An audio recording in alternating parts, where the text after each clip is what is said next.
This is Glass City Humanist, a show about humanism, humanist values, by a humanist. Here is your host, Douglas Berger. A local court recently ruled that Ohio's voucher scam is unconstitutional. And we also get an update on a suit filed by LifeWise Academy that would let them ignore labor laws. And finally, we will all be surprised to learn that our elected lawmakers have been learning in Bible studies that God doesn't want our government to help the poor.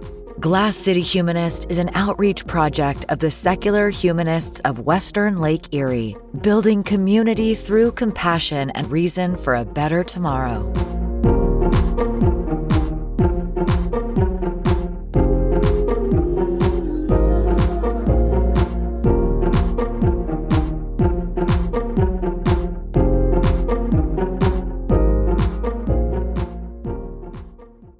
Okay, I just wanted to take a moment or two to do a couple of quick news hits, as it were. The first one is that a Franklin County court here in Ohio ruled that the voucher program that the Christian nationalists in the state legislature instituted, called EdChoice, they ruled that it was unconstitutional. And not for the reasons that you think. It wasn't ruled unconstitutional because of church and state issues. The state of Ohio, in its state constitution, says that the state shall fund a common school for everyone. So they're required by the Ohio Constitution to fund public schools. And the EdChoice voucher program was actually taking money from funds that should go to a public school and distributing them to private schools. And that was what the lawsuit was about. It was about violating the Ohio Constitution. And they got a Judge Giazza Page in Franklin County Common Pleas Court, issued a 47-page decision on June 24th that agreed with the public schools that had sued the state about this.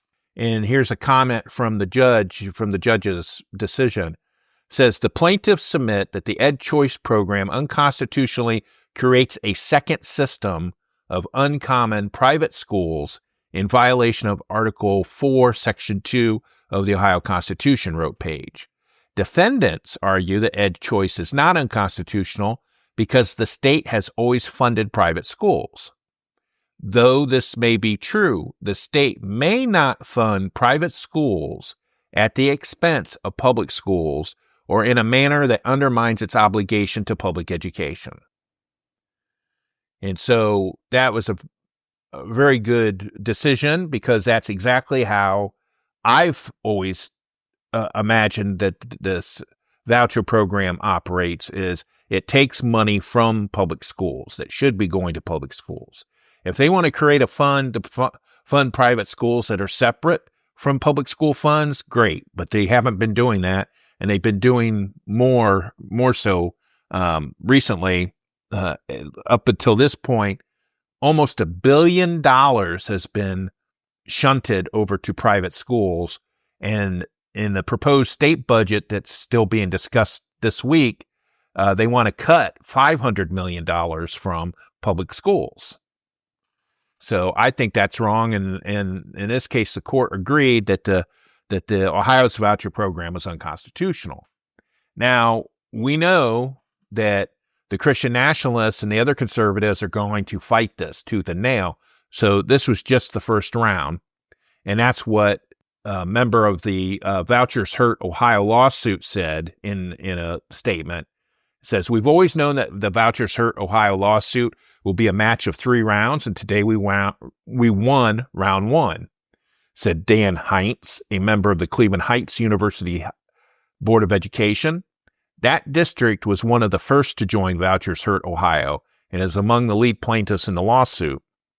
So the next step is the state's going to appeal, obviously, to the 10th District Court of Appeals. Then it goes to the Ohio Supreme Court.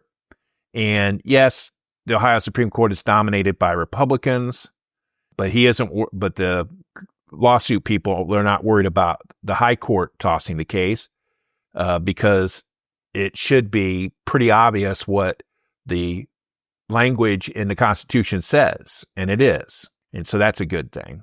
And then the other bit that I wanted to mention too, that's a developing story, is I've consistently talked about LifeWise Academy, and that is the Christian nationalist group that takes children out of public school to take them to Bible class, and how that inherent work disrupts the public school day and should be allowed. But of course, here in Ohio, they passed a law that mandates it, et cetera, et cetera. Well, it seems that, like most employers, LifeWise has an issue with an employee that blew the whistle on them for, I think it was labor shenanigans. According to the employee, she was asked to put down work times that she did not work, and some other shenanigans, some other labor shenanigans in a program in the I believe it's the Eaton school district in Ohio, and she refused to do it, and they fired her for not doing what they wanted her to do. So she filed a complaint with the Equal Opportunities Commission here in Ohio for that they unfairly fired her. So what LifeWise has done is they've filed a court case in the Ohio Supreme Court where they want to be able to declare that they could give this woman a ministerial exemption to the labor laws that supposedly this woman says that they violated. And what this means is, and this is part of the privilege for religions, well, mostly Christian religions in this country, is a lot of the discrimination laws don't apply to churches. They don't apply to priests. They don't apply to preachers or people that work for them. It's called the ministry exemption. I'm butchering that name. I am not good at that. But what that means is that if your primary job is to minister to people, then basic discrimination laws and labor laws don't apply to you. The state cannot force those laws to apply to you because of separation of church and state. And so LifeWise is going to the Ohio Supreme Court to ask them to issue a declaratory judgment that this woman could be exempt from those laws, and it would make her complaint with the EEOC go away. The problem is that exemption only applies to religious groups, official religious groups, ones that have filed the proper paperwork. Just because you read the Bible doesn't mean that you're a religious group. You actually, when you file with the IRS as a 501(c)(3) charity, you have to say what your mission is. And if your mission is religion, you have to state that is what it is. If you want to be a church, you have to indicate that you want to be a church for tax purposes. And then also, you have to do that when you file to incorporate in the state of Ohio. You have to indicate your mission. And in none of the paperwork that I've looked at has LifeWise indicated anything about religion. They don't even mention religion. Yes, they are evolved from a ministry called Stand for Truth, but when they issued their incorporation, when they updated their incorporation papers, their mission never mentions religion. And the other thing, too, is they file tax forms 990s. Those are what charities file every year, 990s. They've filed them every year. Churches aren't required. Religious groups are not required to file 990s. That's part of the religious privilege for having a tax exemption. If you're a church or a religious group, is you don't have to file tax forms about it. So basically, LifeWise wants the benefits of a church without actually having to declare that they are a church. And if they declare that they are a church, then that could cause some issues down the line when they're working with public schools, if they become officially a church or recognized as a religious organization. And that's going to cause some extra steps that they have to go through that they normally wouldn't have to go through if they were, as they are now, declared an educational program. Because that's what they say. They say that they're about character building and education. It doesn't mention the Bible. It doesn't mention religion or anything. Yes, they are a religious group, but they have not officially declared that they're a religious group in government paperwork that's required for them to operate legally in the United States. And so it's going to be interesting how this case turns out. You're listening to the Glass City Humanist Podcast. Yeah, that story about the LifeWise lawsuit was a developing story. Since I recorded that segment, there was an update in the case. I had reached out to the American Humanist Association, which is our parent organization. We're a chapter of the AHA. And they have a new legal director, and it's Matai Heller. I'm bad. I'm telling you, I'm bad at pronouncing names. And basically what I did was I reached out to him, and I wanted to talk to him about possibly filing a friend of the court brief on that case, should it come to the court, pointing out that LifeWise is not a religious organization, and they shouldn't be allowed to use that exemption for ministry work in order to violate labor laws. And so he went through some of the process. Basically, the case is filed. Then the state has to respond. Then the state could drop the equal opportunity complaint and close the case, or they could respond to it and say, we think that LifeWise is wrong, and then they would schedule a date to hear it. And at that point, then we would figure out how to do that, and he offered technical assistance, and I appreciate that. However, it looks like it's not going to be needed, because on July the 1st, it came out that the state did respond to the lawsuit, and they basically had the person who complained, the woman, the former employee of LifeWise that complained, withdrew her complaint from the Equal Opportunity Agency and was given a letter to permission to sue. So I guess she's probably going to go through the regular court process and sue for damages. And so she had to withdraw her complaint. And so the state responded to LifeWise lawsuit that the case was now moot, and that they asked for the court to dismiss it for that reason. Because the whole impetus, the whole reason for the suit was this woman's complaint, and since that complaint is no longer in existence, then why have a case? Now, Mr. Heller at the AHA did tell me that there was a small possibility that even though the state is asking it to be dismissed because it's moot, it is possible that the court could still take it up. Very small, very slight, especially for what they're asking. But, we never know. But we'll keep an eye out for it.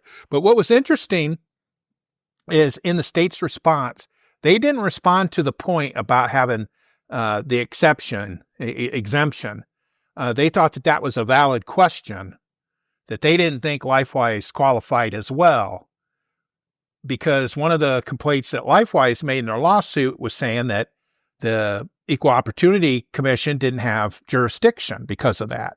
And they said, well, no, you can't say that. It has to, the EEOC determines if they have jurisdiction. And they said that they did. So it would have been interesting to see if that did go to court, but I'll be keeping an eye out for it.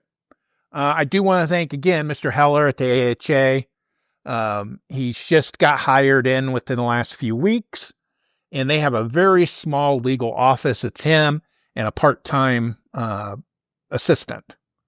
So they're just ramping things up to where they're going to start being able to assist people who want to report violations of the First Amendment or anything else that's church-state related.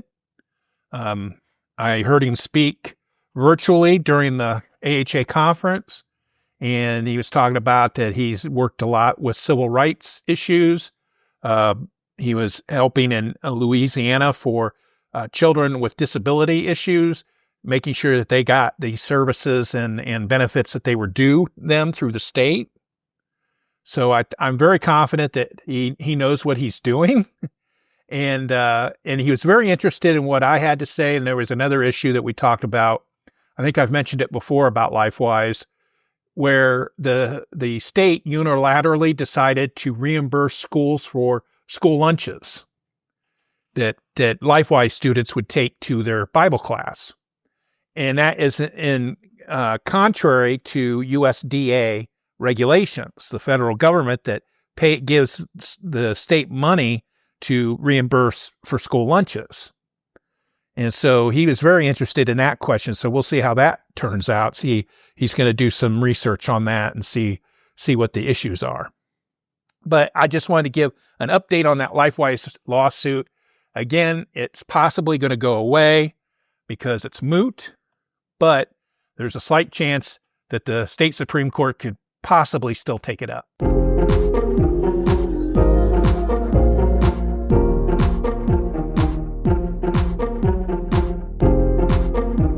For more information about the topics in this episode, including links used, please visit the episode page at glasscityhumanist.show.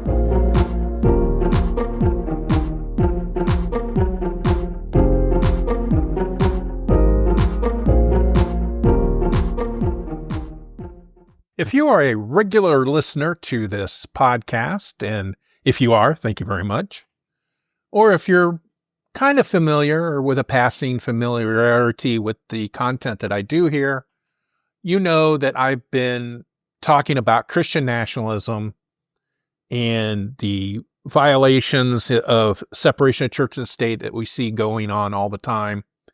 And one of the things that I am very much opposed to is enacting public policy and laws based on the Bible or religious thinking. I'm always the one that public policy and laws should be based on rational data, rational reasons for doing so, where you are hurting the least amount of people and helping the most amount of people. I don't believe in punishing people who are struggling.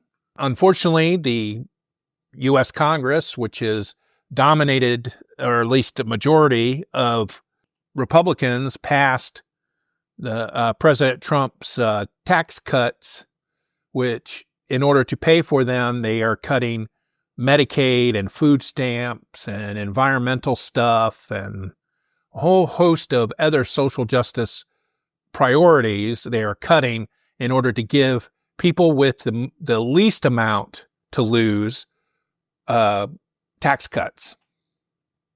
Now, I don't need to go into an economic discussion about this. There's been studies done over the last 50 years that show that no tax cut bill passed in Congress has ever generated jobs or revenue. There is no trickle down when you start cutting the social safety net. In fact, you just make people worse off, which means they're more of a burden on society. So I'm not going to talk about the economics of it because that's just pretty obvious. But what I am going to do is I want to talk to you about a person who has the ear of many top Republicans in the Congress and in the White House.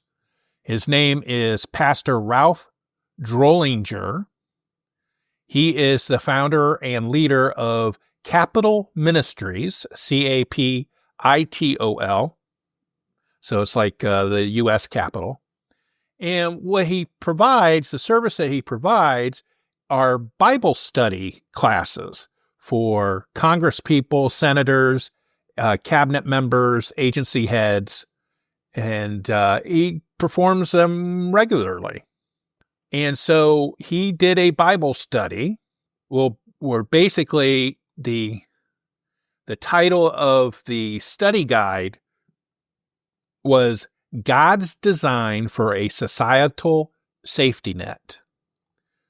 And Pastor Drollinger took it upon himself to teach to the senators, because this, what I'm going to talk about is the Bible class that he gave for senators, that God opposes government helping the poor. And so I know some of my more liberal people, liberal Christians, people with more liberal religious beliefs will be gobsmacked about that. And so basically what it is there's a study guide called God's Design for a Societal Safety Net. And in it, he says, in the study, The Rich and the Poor, I touched on God's design for a societal safety net as it pertains to how to best help the poor. In doing so, under the point in the outline, I referenced this study and what follows, which is more biblically in-depth treatment of the subject. And then he goes on to suggest seven, well, actually the count is seven New Testament passages regarding the construction of a societal safety net. And I'm sure you'll be surprised to know that government is not involved in any of this. And so he just starts spouting out. Now, the first thing I want, I'm reading this study guide. I am an atheist. I've had some Bible, not training, but, I used to be religious. I used to go to church. I used to read the Bible. I don't do any of that now. But I think I still have more of a idea about the Bible than this guy does, and he's a pastor, because they're using it to manipulate the government. And when you use the religion to manipulate the government, you're violating the separation of church and state. And especially if you're being a hypocrite because you're lying about it. So he starts out in the very beginning, he says, a caveat is in order before plunging into the following passages that serve to inform us regarding the mind of God on this matter. It is important to approach this discussion only through the lens of the New Testament, because God has clearly separated the institution of civil government from any and all sacerdotal responsibilities in the time in which we live, per the clear instruction of Jesus in Matthew 22:21. Such was not the case with the Old Testament. This is a critical distinction to make, since many liberal theologians who are pro-government entitlement programs use the Old Testament as the proof text. Well, Pastor Drollinger is wrong, according to the consensus of biblical scholars. And so he states that the New Testament doesn't require government to help the poor, and the Old Testament does, but they can be ignored. And like I said, the biblical consensus is that neither point is true. The Bible does call for helping the poor, and also calls to obedience to the government, which Reverend Pastor Drollinger kind of oversteps.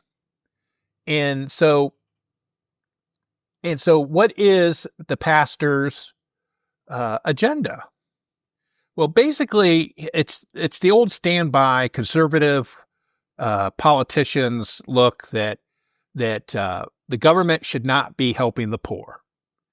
And they have a hierarchical order of God's societal safety net. Number one, the meeting of one's own needs. That means personal responsibility. Number two, the institution of the family. That means if you need help, your family should help you. Number three, the institution of marriage, which means that you should be married and your spouse will help you. And then finally, the catch-all at the end, if all those fall through, is the church.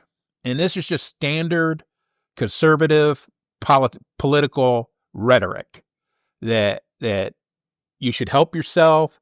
You shouldn't be dependent on the government. The government shouldn't help you. Your family should help you. And then if not, then the church. And then the problem with that is that the reason why we have many of our societal safety nets, for example, Social Security, is because there was not any infrastructure to help people who were struggling before the 1930s.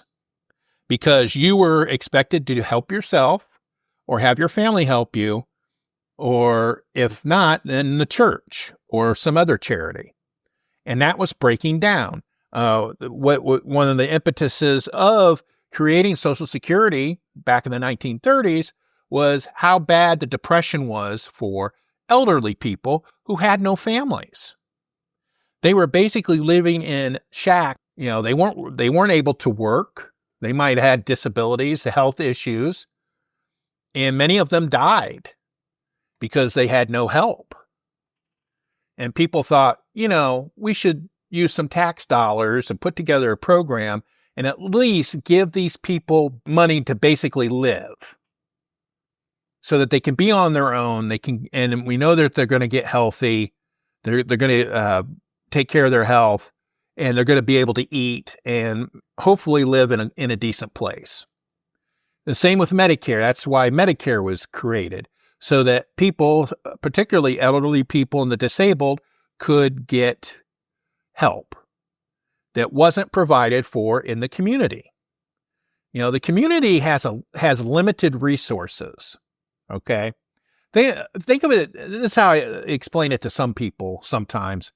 Is that think of the federal government as, let's say, Kroger's, and think of your community as mom and pop store. Now, the reason why some place like Kroger or Walmart or any of those other large grocery stores can provide the selection that they do for the price that they do is because they're able to purchase in bulk. They have the resources to do that. Mom and pop store has trouble competing against some place like Kroger because they're not able to get those economies of scale, is what they call it. So what the federal government does is in providing the social safety net is it's an economy of scale so that you can spend a few $1 billion and help hundreds of people, millions of people. I know in Ohio, if the Medicaid cuts take place, roughly 500,000 people probably will lose their health insurance. And that is to give Jeff Bezos of Amazon a tax cut. He's one of the richest men in the world, and he needs a tax cut when he hasn't been paying his fair share of taxes anyway. So that's why it's better for the government to provide charity than it is to depend on the community because of that economy of scale. I know that they don't do it today, but when I was a kid, we were on public assistance. My family was on public assistance. And one of the things that the government provided was government cheese. And they also provided government peanut butter and honey. I think honey was another one, and dried milk. And basically these were commodities that the government purchased from farmers to subsidize the farmers because their prices were tanking at the time. And they would buy up this product to raise the prices and give the farmers a better income.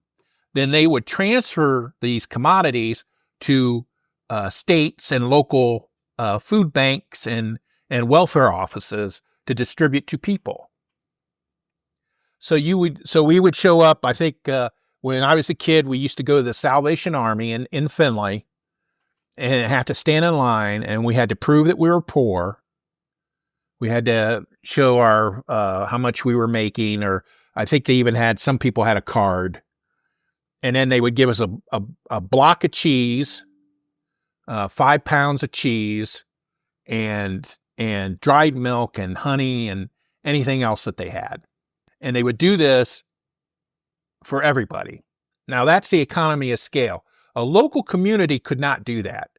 If you check some of these churches where they have food banks, this is food that's being donated. That means their parishioners are buying it, and then they're taking it and donating it to the church. So that they're limited. There's only a limited number of parishioners that could do that. A federal government could supply that food bank with a semi-truck.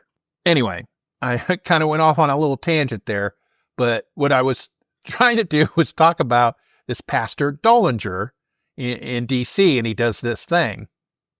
Well, this guy on Substack, his name is Jonathan Larson, did a whole article about it. I encourage you, I got the link to it in the show notes. And the title for his article is Tuesday's Senate Bible Lesson, God Opposes Government Helping the Poor. And it details this study guide. You can download it. And then he also goes and counters a lot of the stuff that this guy says. And a lot of it is stuff that's been refuted for years. The main thing where he's talked about that Drollinger's proof that God created man to work, Drollinger writes in his June 27th guide, quote, the biblical pattern is for a person to work hard. Genesis 2:15 states the concept that hard work has always been his intent for those whom he created in his image. Then the Lord took the man and put him into the Garden of Eden to cultivate it and keep it. This verse shares God's original design for man. God wants him to be responsible for cultivating and keeping or maintaining the earth. Now, you could take that and interpret it to mean for environmental support, to taking care of environmental concerns. But in a video earlier this month, Drollinger said that when it's environmental concerns, then it's no longer humanity's job. Like God's really not in charge of the environment, and we have to do that for him. So basically, Jonathan Larson points out how hypocritical these religious extremists can be is they cherry pick Bible verses that prove their point. Then when you say, well, if you interpret it this way, it means this, then they say, no, that's not true. They just dismiss it. So what I wanted to do is I wanted to play a clip. This isn't from this study thing, but it is Drollinger talking about what he teaches these political people. It says it's from the Right Wing Watch from back in March. It says Pastor Ralph Drollinger is leading right-wing Bible studies on Capitol Hill. And in this clip, he talks about, I think it's 4 categories of the devil. I think he's talking about that he's railing against when he does these Bible studies. And I want you to take particular note of the first category that he mentions. So here's the clip. Oh, and I should also inform you that it may include dehumanizing rhetoric, calls for discrimination or violence, misinformation, or other harmful language. It's basically bigoted language, and it is not the Glass City Humanist. It is not our words. It is Pastor Ralph Drollinger, and I have a link to the video in the show notes. But I just want to warn you, you might want to skip over if you don't want to hear him talking, because this is just wild. And then we'll come back. I'll be teaching this study to the Senate members on Tuesday morning. I have about 15 Senate members in our Bible study. And then on Wednesday morning, I'll be teaching it to the White House cabinet. Our first study back, we had 14 cabinet members and 10 different governors zooming in for that Bible study. And then on Thursday morning, I teach the House member Bible study. So this is what they can download, is what are the schemes of the devil. And I can think of 4 broad categories. One of the schemes of the devil is, in a broad sense, under the category 1 of 4 of secular humanism. And that would include like the battle for same-sex marriage, homosexuality, gender neutrality, abortion, the women's lib movement, the new woke morality. These are all secular humanistic I'll say, cauterized consciences approach to what's right and wrong in culture, which goes against what we know from Romans 1 in our own unaffected conscience that God gives us. And then the second category would be false religions. Another scheme of the devil is not just secular humanism, but false religions like a work-based Christianity, where certain, we'll call them churches, quote unquote, teach that it's not just by faith alone in Christ alone, by his grace alone. You have to add your own personal works in order to be saved. Well, once you get into that, you're running cross-grain to what Paul said to the church at Galatia, which was affected by the Judaizers who were preaching Christ plus Old Testament 10 Commandments type stuff in order to be saved. And then Paul reasons in Galatians that the law has only been a tutor from the start to lead us to Christ. It shows us our bankruptcy. It was never intended to save us. Another false religion would be Islam, where you've got to give your life for God's approval, whether biblical Christianity is where God gives his life to you. Islam's just the opposite, and it's a rank religion that spreads itself by the sword.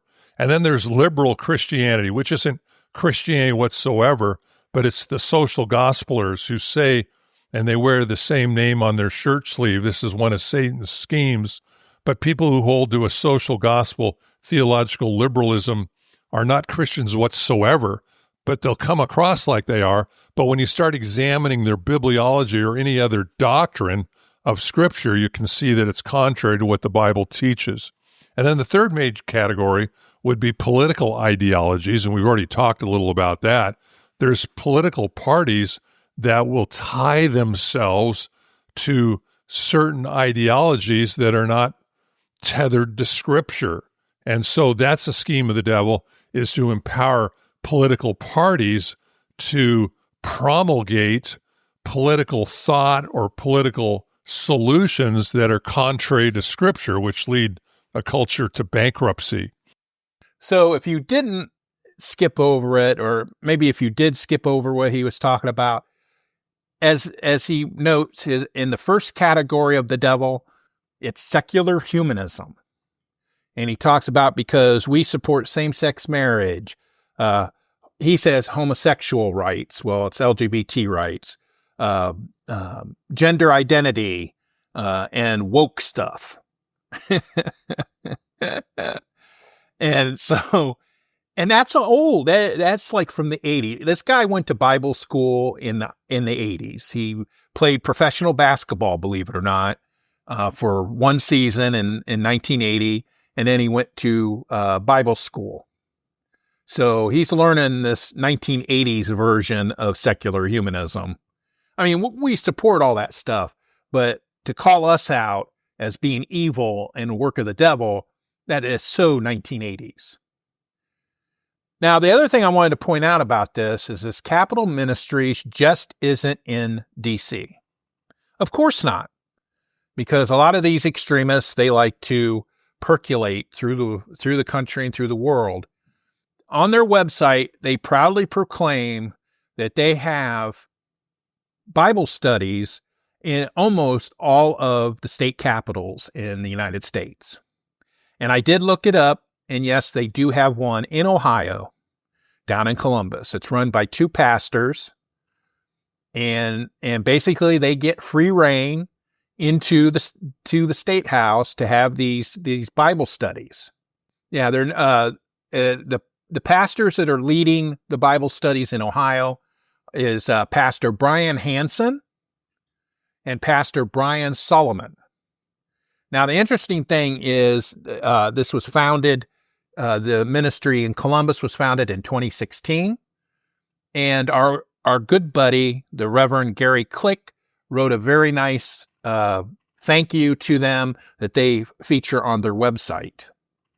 And so he says, even though I'm a pastor, sometimes I like to be fed, even though I should be feeding other people, whatever that means. That's how these people talk. But the interesting note too is they had a thing from back in May Brian Solomon had a brain bleed, and he ended up in the hospital, and they had to perform surgery on him. But of course, they kind of sugarcoat that part of it, and they talk about how everybody prayed for him and that worked. So it's good. I don't like to see people get hurt, but it's just interesting that happened to him. And so, like I said, this capital ministry, they're pretty much in every state, except for Michigan. Michigan hasn't had one yet. Massachusetts doesn't. New Jersey doesn't. And ironically, Kentucky or Tennessee does not. And we know why Utah doesn't, because that's run by the Mormons. But it's just interesting that Kentucky and Tennessee does not have one. Wonder what that's about. Anyway, so I just wanted to talk about this and explain, how this works, how these religious extremists work, and how they misinform and try to justify hurting people, especially struggling people that need the help. Because just think of it, who decides if somebody is lazy and won't work, so they shouldn't eat? Because that's one of the Bible quotes that they say. The biblical people that I read that talked about it said that it could mean the idle rich, because they don't work. And that's how that works. But, most of these pastors, they just turn it around and ignore that interpretation. And that's all it is. The Bible is always open to interpretation. It was written by people over a millennia or a couple millennias in different languages and different agendas and things like that. So, they claim it's the word of God until you interpret it the way they don't like it, and then they say that you are getting it wrong. So I just wanted to point that out and keep an eye out for this Capital Ministries, and I'll keep an eye out for it too. Thank you for listening.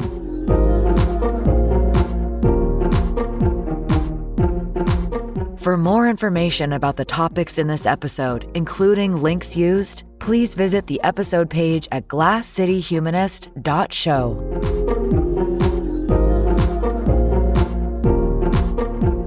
Showlee can be reached at humanistswle.org. Glass City Humanist is hosted, written, and produced by Douglas Berger, and he's solely responsible for the content.